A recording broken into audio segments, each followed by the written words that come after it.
at 9:28 p.m. Flood warning in effect until 3:15 a.m. Wednesday replaces flash flood warning.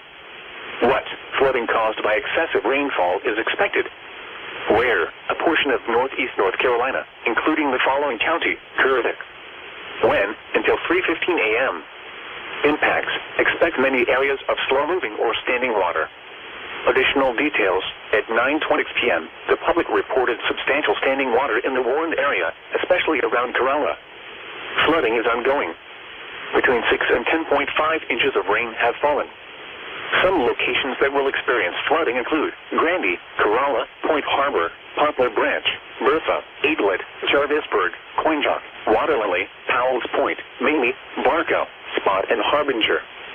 http://www.weather.gov/safety/flood turnaround. Don't drown when encountering flooded roads. Most flood deaths occur in vehicles.